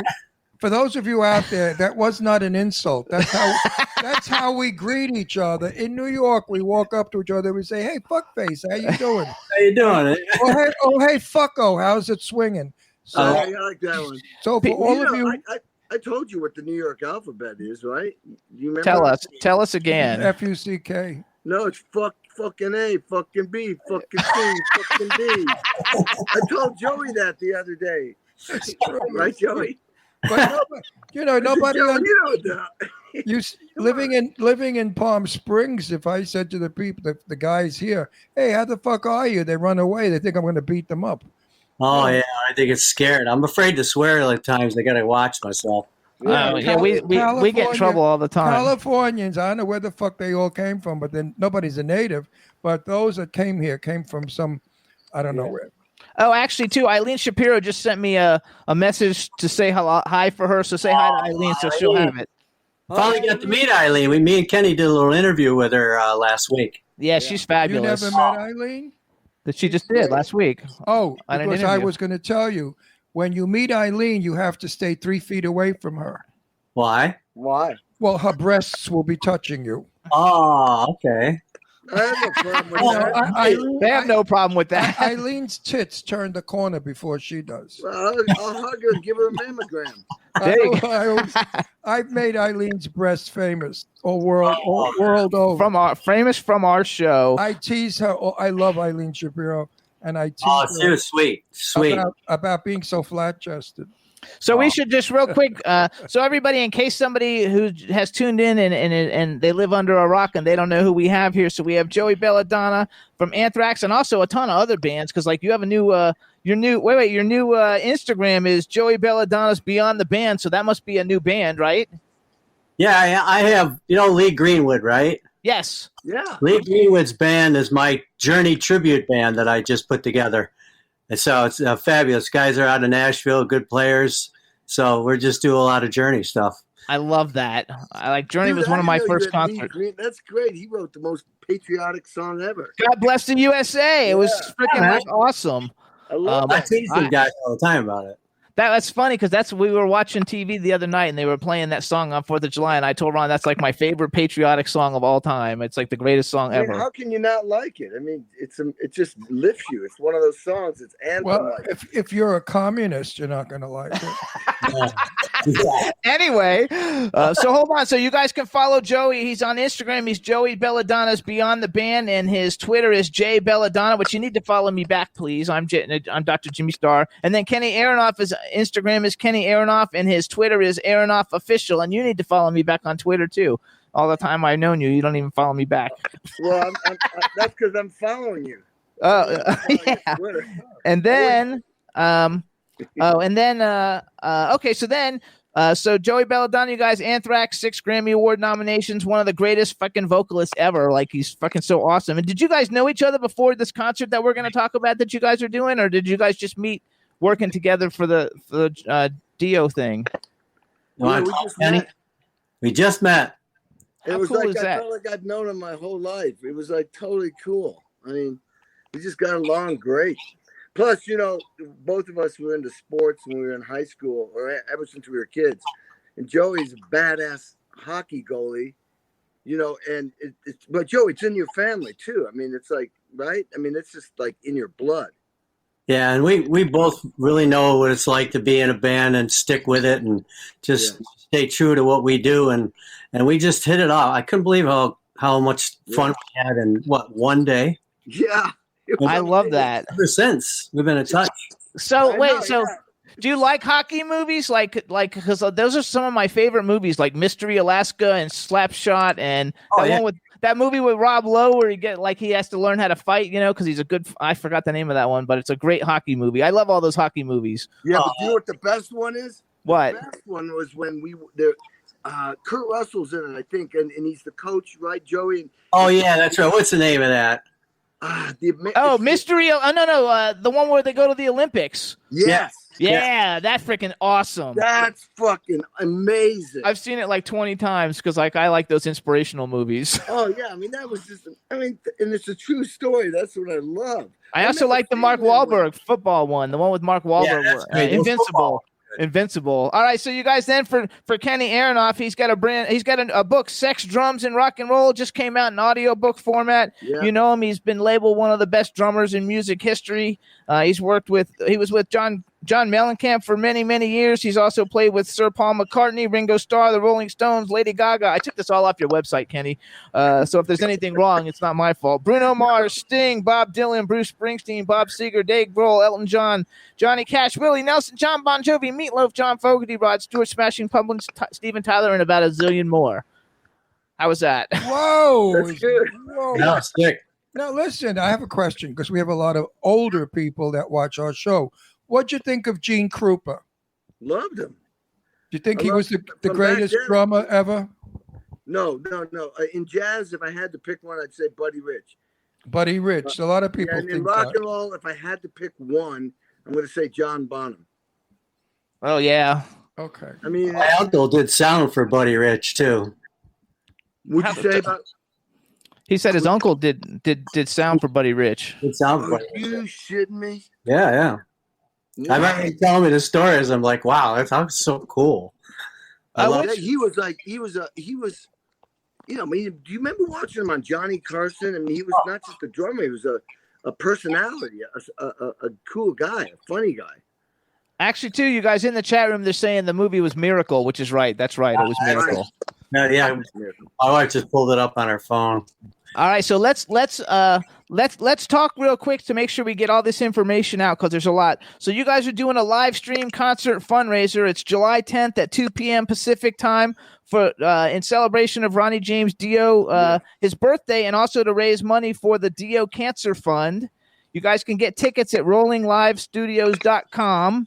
And the title is Artists Unite to Celebrate Ronnie's Birthday and Raise Money for the Dio Cancer Fund. Some of the people that are going to be on the show, and I picked out the ones, some of them. So we have Rob Halford, Sammy Hagar, Jack Black, Lizzie Hale, Sebastian Bach, who we just met him like at a party last weekend. He was great. Sebastian, he's a character. Yeah, we had a blast. Gilby Clark, who's been on the show, Carmen Apiece has been on the show, Chuck Billy, Rudy Sarzo's coming on the show, Lita Ford's been on the show, Tim Ripper Owens was on the show. But the best one was Leland. I love Leland. Oh, but Leland's not here in this concert. No, I know. But I wanted to mention his name because you mentioned Ron loves Leland. I love. Do you know Leland? I know Kenny knows Leland. Joey, do you know Leland Sklar? No, I never met him. You got to meet Leland. He's a bass player, and he's awesome. A trip is not a trip till you meet Leland. So Leland, he is a trip. He has a beard that looks like Rip Van Winkle. Down to his. He's probably 73, but he's had that beard his whole life. So Is he the one who plays with Phil Collins? Yeah. Yeah. No, for a while. Taylor. Leland played with Loved him. everybody, Yeah. with Yeah, everybody. he's cool. And Never he's got met and he's got a book out right now that you guys should see. I know. It's- I was You one give of the first guys oh, to you get were it. one of the finger people. Yeah. Jimmy and I are going to be in the second. The second. It's called one. Everybody Loves Me, and all he has pictures with like Everybody's doing 6,000 the pictures of fingers. different famous people and people on the street shooting the bird, and that's the whole book. It's The awesome. whole book. I remember when he started that thing. See, Joey, he besides playing with all these iconic bands, he was a session guy and still is a session guy starting in the 60s. So I always tell everybody, shit, man, I've been doing it for 40 plus years. This guy's been doing it for 55 and still doing it. Amazing. So, I mean, it's pretty, he's a bad mofo. He's So, great. We love Leland. He's one of our favorite people. So Joey, tell us a little bit. I'm going to let each one of you guys tell us a little bit about the event and how you got involved a little bit, just to promote it, because we want as many people to go to this as possible. You guys, I think it's like a 24-hour event or something, isn't it? Yeah. And again, you guys, it's on live stream, and you can get tickets at rollinglivestudios.com. We mentioned a bunch of the people that are on it, but there's a ton more. So to tell us a little bit about it, Joey. Right before you go there, how much are the tickets? People have to know. I don't know. You have to go to rollinglivestudios.com and see. No, maybe these guys know how much the ticket is. I don't know. I take a guess they're 15, but I don't remember seeing what the cost was. Yeah, Go ahead and tell us about it, and I'll try and look it up. Yeah, because $15, you're going to be crowded like you can't believe. Oh, it's incredible. You're going to have thousands of people for $15. You know, it's not one of these $150, $250. is or not. He's just guessing. So hang Well, 250, you don't have so many people. All right, go ahead, Joey. Tell us a little bit about it. I'm looking it up. $20 it is. $20. That's cheap. $20. $20, you have thousands of people. That ain't too bad, right? Yeah, I mean, I've been asked to do it. It was one of those things. I've known Ronnie for years, and Wendy and his wife. I sang at his funeral. I know him from upstate New York, and I was in a band. Remember the band Alf? I was in that band we were called Bible Black, minus a couple of guys. That was the first Rainbow album. So we're just gone back over the years, and to come in to do this, I'm completely honored and privileged to be a part of this. Ronnie is just amazing, and I look up to him every day to this day, and it's just one of those things I'm just happy to be a part of, and I'm glad. I'm going to be doing 5 songs that night. And are you doing Anthrax songs, or are you doing like a mixture of songs? Just Dio. Is that like That's the name of his band. I know that, but is that the Legionnaires' disease? No. What is Anthrax? First of all, Anthrax has been around way before Anthrax was I know around. that, but you know, it scares people. They have Anthrax. Yeah, it's very scary. I know. Until that actually came up, it was weird having the name. You know. I'm sure. Yeah. But no, we're just doing strictly Dio Rainbow music. Actually, you know, it's all about Ronnie and his legacy in music. How did you come to name yourselves Anthrax? Now that we bring it up, You know, the band. I think early in the days before I actually joined, the guitar player Scott and the bass player that is no longer with the band, but they were in science class. And I guess they were studying something, and the word Anthrax came up, and they said, "Hey, it would be a great name for a band." So, meanwhile, you're very young looking. thank you. You're extremely young looking. He's Are fucking you? Italian. The Italian look. Well, He's got the Italian. I'm 81, so he looks good. I look good for 81 too.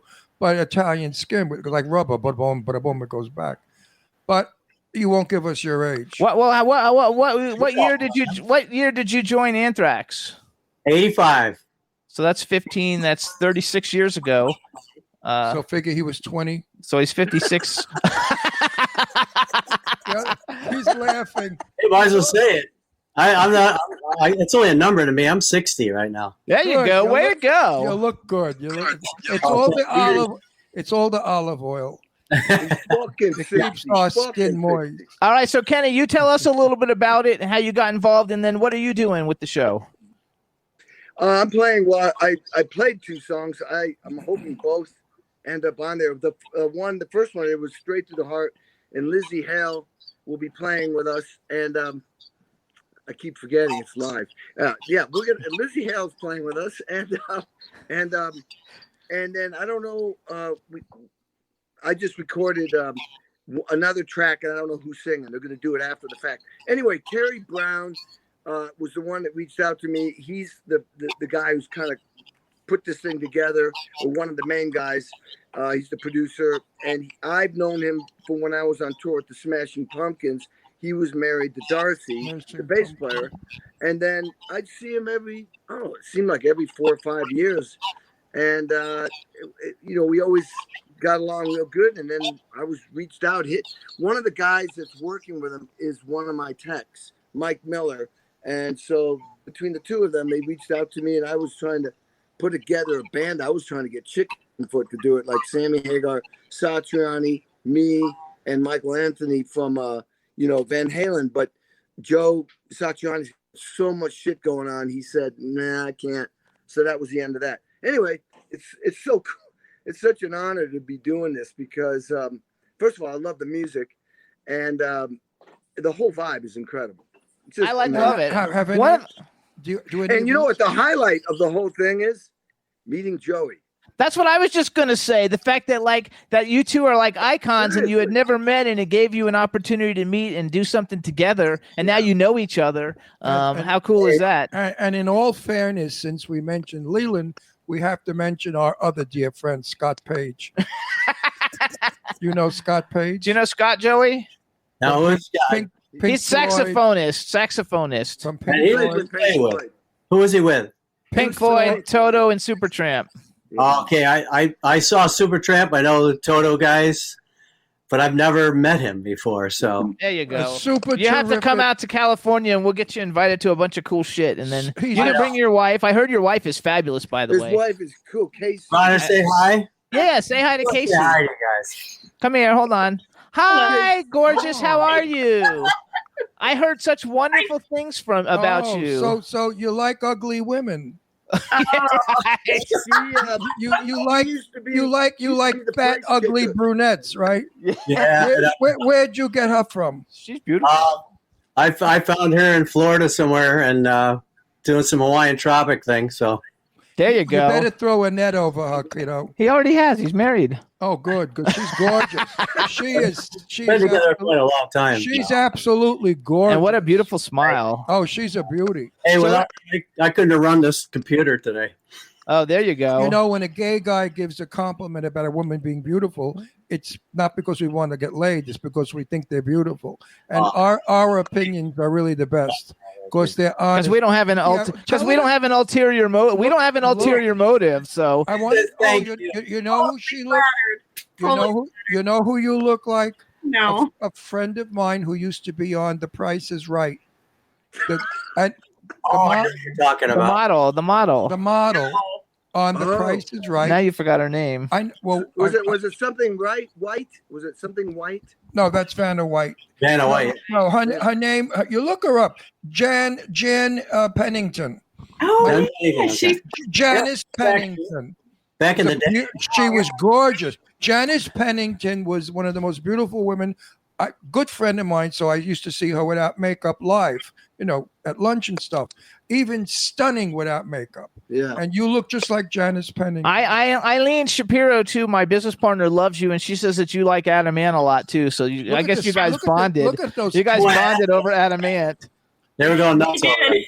You have beautiful teeth and a beautiful Wait, smile. hang on. Wait, Joey, do you know Adam Ant? I've never met him. She's really into it all big time.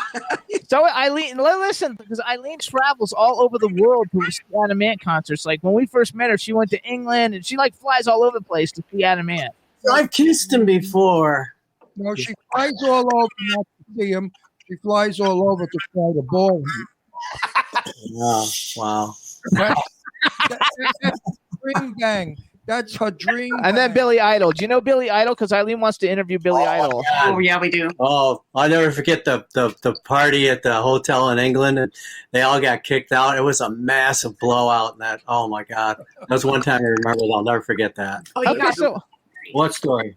of Billy Idol. Oh, because all I heard is that bloke tried to kiss me, and then everything went nuts.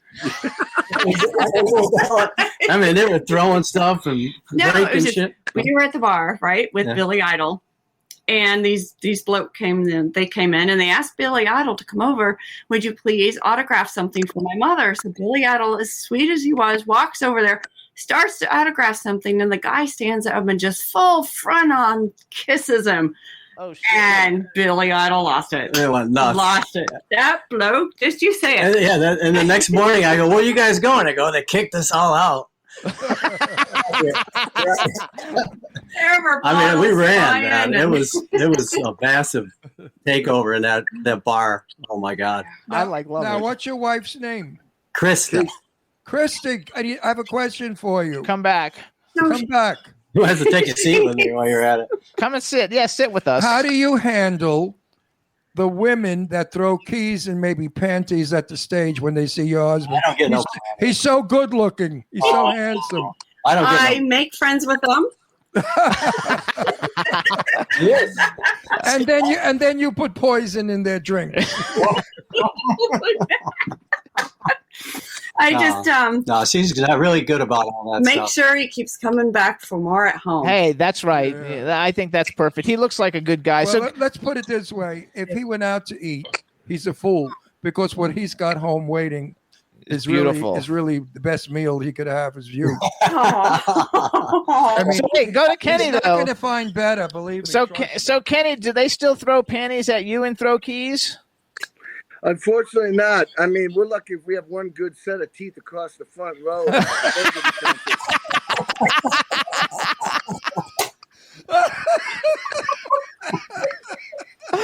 That's fucking hilarious.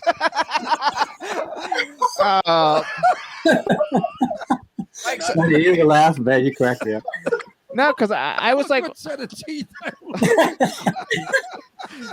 yeah, but Kenny, like you're like a rock star. Like I see when we go to parties how all the girls come like running over to you every time. Like we're at somebody's party, they all come running over to you. So yeah, but that's different than a concert. The concert, yeah, but that's just because you're in the back and they can't get to you. Maybe If you were at the front, like tell them that you want to put the drums up at the front and let the singer stand on a platform behind you, and then you can get them all. But back in the day, it used to be that way with Mellencamp. I mean, it was just like it was bras and panties, and girls would take their shirts off, and it was wild back in our day. We were young, they were young, we were wild, they were wild. And you all got it together. So Joey, like before you were married and you were like a superstar, did they throw like tons of shit at you then? No, I didn't really get too much of that stuff. A lot of, they lift their shirts up, show your boobs and things like that. But I used to get them going. She used to, get a kick out of it. But we didn't really have a lot of that stuff going on. I mean, I don't know. Yeah, but if Eileen is in your audience and she lifts her top, those boobs are going to fly on the stage and crush all of you. Oh, that's so funny. Well, we have a lot of men come to our shows. Obviously, we have a lot of yeah. You got like all the like badass dudes and shit. No, I did stand up for 45 years, and I used to get cards from people. We're having a three-way or a daisy chain. We'd like you to join us. Oh, weird shit, and I ripped them up. Oh my god! In the chat room though, they're all saying how much they miss the '80s. Though our demographic is basically like 40 to 70 for the show, and so like we're all like I'm a total child of the '80s, and like I loved everything that happened, and I wish kind of like things would go back to that a little bit because I like freaking love it. So who are some of your influences, Joey? And then I'll ask you, Kenny. You've already played with all your influences, probably, Kenny. But like, who are some of your influences growing up, Joey? And who are some of the bands like? Who do you listen to if you were like just driving around in the car? Who would you listen to yourself, or who do you listen to? I am so. I mean, like from the very start, I was Beatles. Like Crosby, Stills and Nash, Chicago, Kansas, yes, Journey, Foreigner. I mean, Bad Company, The Who. Yeah, that's great. So much stuff, and then of course I like contemporary stuff too. Good, John Mayer. I like a lot of stuff. I'm so wide open. I'm leaving plenty of people. Zeppelin. I do like a lot of good songs. I love. Do you like Barbra Streisand? I do. I like Barbra Streisand. I like I love, Sinatra. I mean, How about my guy, Johnny Mathis? You better say yes. Johnny's great too, of course. Yeah, I love all that. Johnny Mathis is better than Frank Sinatra. Yeah. Johnny Mathis is one of the greatest pop singers of our time.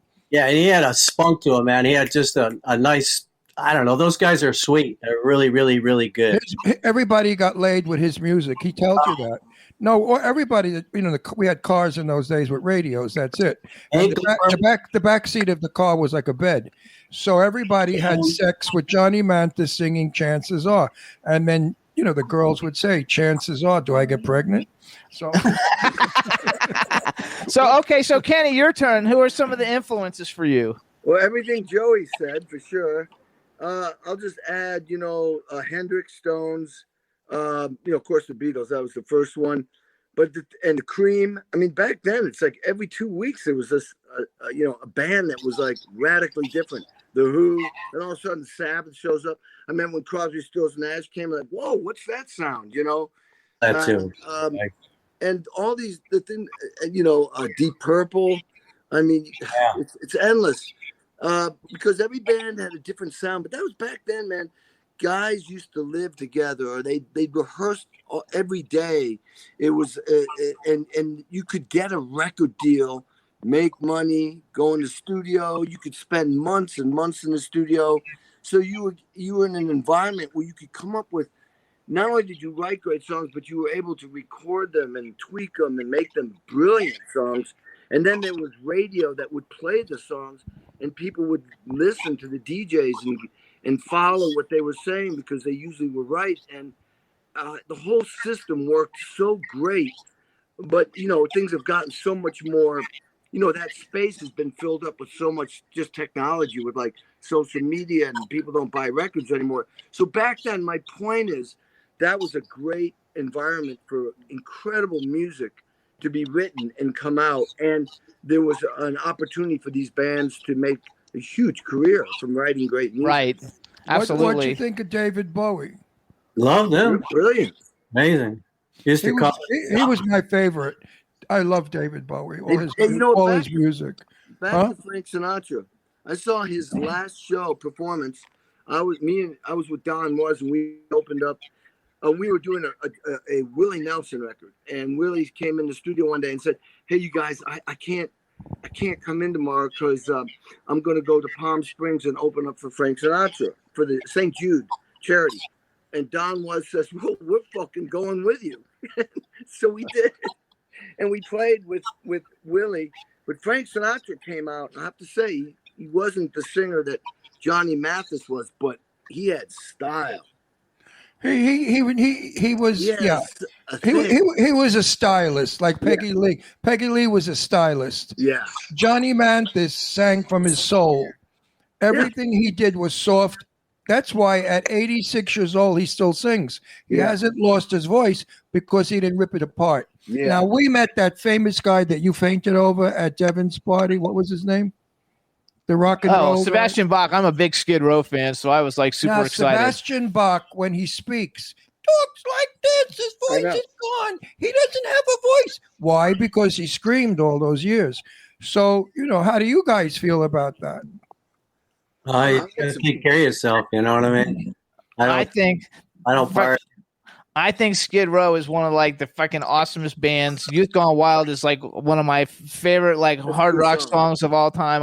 I could listen to it every day, especially when it talks about going to Skid Row. Where's it go? Oh, I forgot the line now. Like from Wall Street to Skid Row or whatever. It was like like the greatest line in a song, and I loved it. So for me, he didn't know who he was, but for me, and I put the picture. It's my most liked picture on Instagram. It got almost 7,000 likes when I put it on Instagram, which for me is a lot. What'd you think of Elton John? I love Elton John. I love Elton John too. I was incredible. How about Madonna? I liked her a lot too. She had some cool stuff going on. So let's do it. Wait, let's do it. Let me finish. Oh. So rockers do love people that are not rockers. Oh yeah, totally. I mean, I was always afraid. Like when I joined the band, I think they thought I wasn't into metal enough, and I liked other music, but I think it's good for your soul and to listen and learn and So I liked a lot of stuff. So I was never afraid of telling people I liked Right. it. What did you think of Country Joe and the Fish? Wow, I haven't heard that name. I haven't heard that in a while. I'm not really familiar I with them. loved Country Joe. Joey said he's not real familiar with them. Familiar with Oh, them. Country didn't Joe, last very long. he was very big. He came and went, right? He was very big in 60s, the late 70s. yes, and he had a couple of major hits. What was the hit? Like, name one song. I'm trying to I think. can't remember. What was the hit? Oh, songs? Yeah, I'm not trying to think of a song. Oh, I can't think. Off the top of my head, I can't think. I'll have to look him up. Now you have to look him Country up. Joe and the Fish really had a sound. Kenny didn't play with him? No, I didn't play with them, but I mean, they weren't around very long. It was like a couple albums. Yeah, that's it. Couple of hits and they were gone. So wait, because we got 5 minutes. They had a sound of their own. I want to do a bucket list. So let's say, Joey, you were going on tour and you could go on tour with any band in history, the live or dead. What band would you like to go on tour with? And then, Kenny, for you, what band would you like to have? I mean, I don't even know if there's anybody left, but if there's somebody that isn't left yet that you've never been able to have an opportunity to play with, who has gotten away from you that you think would be fun to play with? And you go Anthrax. first, Joey. Oh, okay. Anthrax, there you go. I got too many. I like to tour. Yeah. Would be great. I mean, it would have been nice to do something with Zeppelin or Journey, and even any of the Beatle guys. Geez, I mean, I love. There's so much to choose from, isn't there? Yeah. Actually, the very first musical guest we had on our show this show's been going on for 14 years. So actually, our first musical guest was the girls from Expose. I don't know if you guys might know, but Joya Bruno from Expose. They were like a dance music group. But then our first, what I considered like a serious artist, was Gary Wright. He came on like our fourth show. And Dreamweaver, Gary White, and people couldn't believe it because the show had only been in existence for like 4 weeks, and we had Gary Wright, and they were like, "How the hell did you get Gary Wright?" And I was like, "Fuck, I just asked him," and he said, "Sure." And he had just gotten off of the Ringo Starr All-Star Band tour or whatever. And it was such a big fun thing because I think that's one of the coolest songs ever. So Love is alive. Love is alive. Yes. So Kenny, who has evaded you? Well, I mean, Jimi Hendrix sure did. That son of a bitch died on me. What did you think of Sue Wong's room? What did you think of the Jimi Hendrix room in the Sue Wong's house? Oh, wasn't it awesome?